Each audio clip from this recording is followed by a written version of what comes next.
One family is still in disbelief after they say a Jackson funeral home mixed up their loved one's remains. 3 on Your Side's Chris Fields speaks exclusively with the woman's sister about the emotional ordeal and how it was corrected. Chris? That's right, Courtney Ann. Careless and unapologetic is how Georgia Robinson describes the services and the employees at People's Funeral Home on Farish Street. This after discovering her sister was not in the casket the family bought for the wake, leaving them shocked and sad.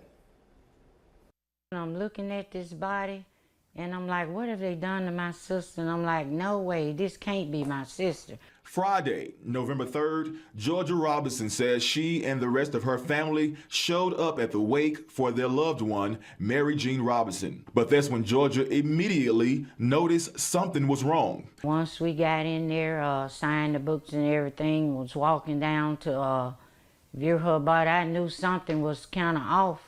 Something was off. I knew, I could tell that it wasn't her from way back.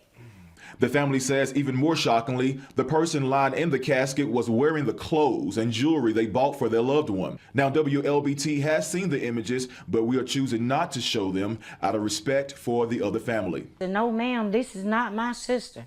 I said, this is her casket. This is the outfit that we brought her. This is the jewelry that we brought her.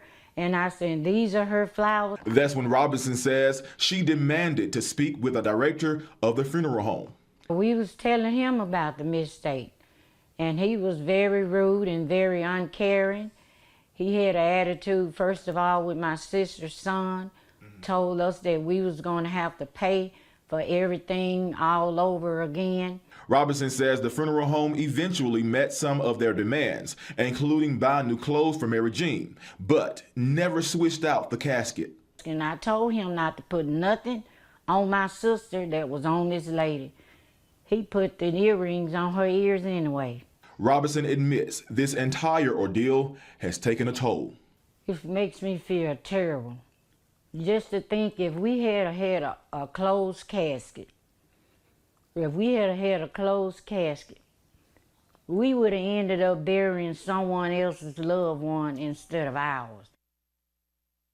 Reached the funeral home for a comment. James Stewart, one of the directors there, told us he couldn't confirm or deny that the mix-up happened, but says the family told him they were pleased with their services.